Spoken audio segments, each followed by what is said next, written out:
Assalamualaikum warahmatullahi wabarakatuh. Our group will make a presentation of Indian philosophy, so I will start with the introduction first. Firstly, India is renowned for the deep respect it shows toward those in search of knowledge and the reverence it holds for wise individuals. Historically, India has produced numerous great thinkers, philosophers, and spiritual leaders such as Buddha, Confucius, and Guru Nanak, whose teachings have influenced not only country but also the world. The role of a teacher or a guru in Indian society has always been highly revered, and the act of learning is often considered sacred. This respect extends to not only traditional scholars but also to the seekers of knowledge who are admired for their dedication to personal and intellectual growth. The second part is Indian philosophy encompasses the various philosophical traditions that are originated in the Indian subcontinent. Key schools of Indian philosophy such as Vedanta, Samkhya, Yoga, Nyaya and Mimamsa offer distinct interpretations of concepts like reality, consciousness and the self. These traditions have shaped not only spiritual and religious life in India but have also influenced global philosophical discourse. Indian philosophies often emphasize the search of self-realization, ethical living and the pursuit of liberation, and it provides unique insight into the nature of existence, knowledge, and the universe. It also includes a wide spectrum of thought from metaphysics and ethics and to logic and epistemology, and spans various schools of thought. Some of these traditions are rooted in religious texts such as the Vedas, Upanishads, and Bhagavad Gita, while others, like the philosophies of Buddhism and Jainism, have emerged as independent systems of thought. Throughout the history, the sages of India have contemplated profound questions such as what is the nature of the self and what is the ultimate reality.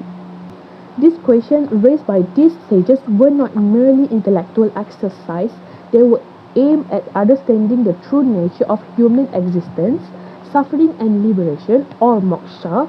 The answer to these questions were believed to unlock the mysteries of life, offering a path to enlightenment, freedom from the cycle of birth and death, or samsara, and an understanding of oneness with cosmos.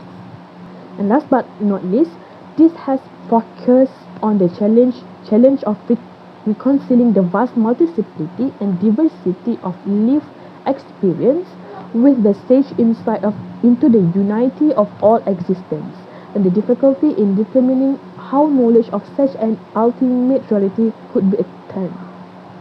Tales of the book. The title is Asian Philosophy, written by John M. Collier.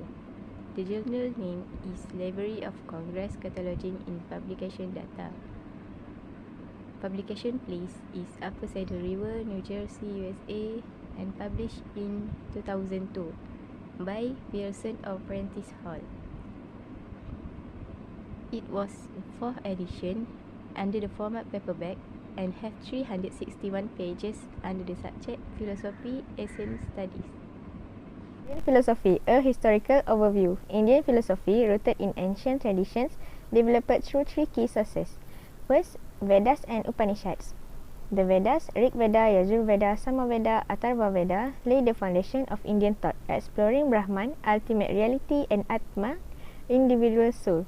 The Upanishad expand on these ideas, focusing on existence and the path to moksha, liberation. Second, the epic period.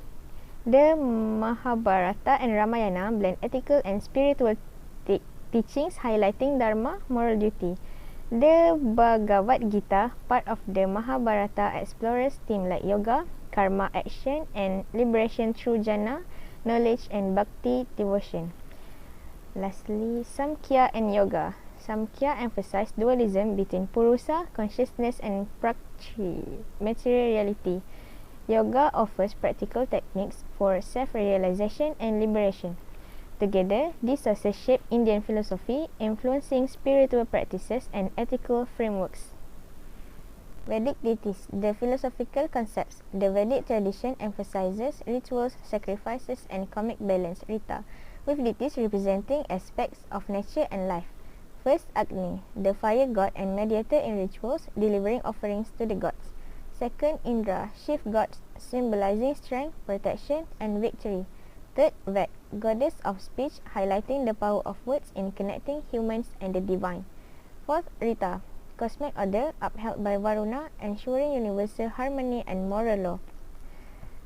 The Upanishads complement this ritualistic focus with a philosophical shift toward understanding. First, Brahman, the ultimate reality behind the universe. Second, Atman, the soul united with Brahman. Together, the Vedas and Upanishads balance ritual practices with spiritual inquiry, forming the foundation of Indian philosophy. Of Jainism. Jainism, a major Indian spiritual tradition, seeks liberation, moksha, through non-violence, asceticism, and detachment from material and mental attachments. Its path emphasizes self-discipline in body, senses, speech, and mind. The ethical framework is based on the 5 great vows, Mahavratas. First, non-violence, ahimsa, avoiding harm to all living beings. Second, truthfulness, satya, speaking only the truth. Third, non-stealing, asteya, avoiding taking what is not yours. Fourth, celibacy, brahmacharya, controlling desires. Last, non-possessiveness, aparigraha, letting go of attachments. Karma, seen as a binding force, trapped the soul in the cycle of birth and death, samsara. By following Jain principles, one can purify the soul, dissolve karma, and achieve liberation. Jainism promotes personal freedom, compassion, simplicity, and harmony with all life. Indian philosophy views the individual and society as interconnected, emphasizing harmony between personal well-being and societal order through the concept of Purushartha. The 4 goals of life. Number 1, Dharma, moral duty to maintain societal harmony through ethical actions. Number 2, Artha, pursuit of material prosperity done ethically and within Dharma. Number 3, Karma, enjoyment of life's pleasures guided by moral principles. Number 4, Moksha, liberation from the cycle of birth and death, representing spiritual growth. Purushatra integrates individual aspirations with societal responsibilities, promoting balance between material, emotional, and spiritual fulfillment for personal and collective well-being. Samkhya and Yoga are interrelated Indian philosophies aimed at attaining liberation, yakni moksha, and realizing the true self, yakni purusa. Number 1, Samkhya. Samkhya is a dualistic philosophy distinguishing two realities.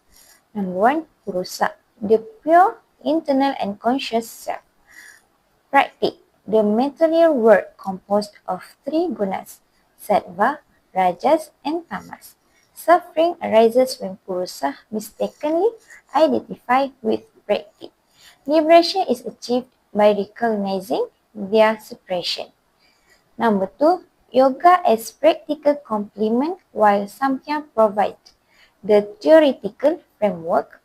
Yoga offers practical tools like meditation and self-discipline to help disentangle Purusa from Praktik.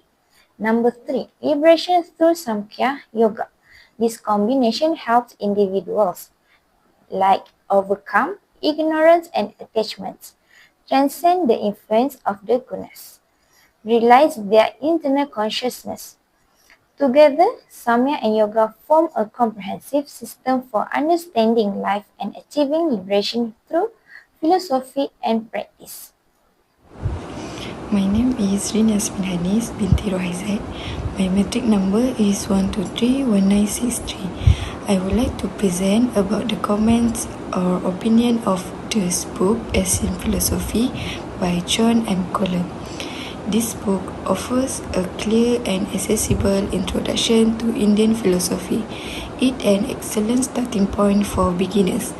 It effectively explains key concepts such as moksha, liberation, karma, action, and atman, the soul, placing them within their rich cultural and historical context.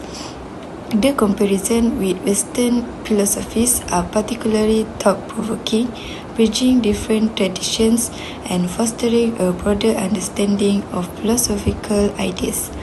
However, The book's occasional over-reliance on secondary sources can limit its depth, making it more suitable as an entry-level source. Thank you. I pass to the next presenter. For the conclusion, Indian philosophy emphasizes the interconnectedness of the individual and society, advocating for a balance between personal well-being and societal harmony through spiritual and moral principles.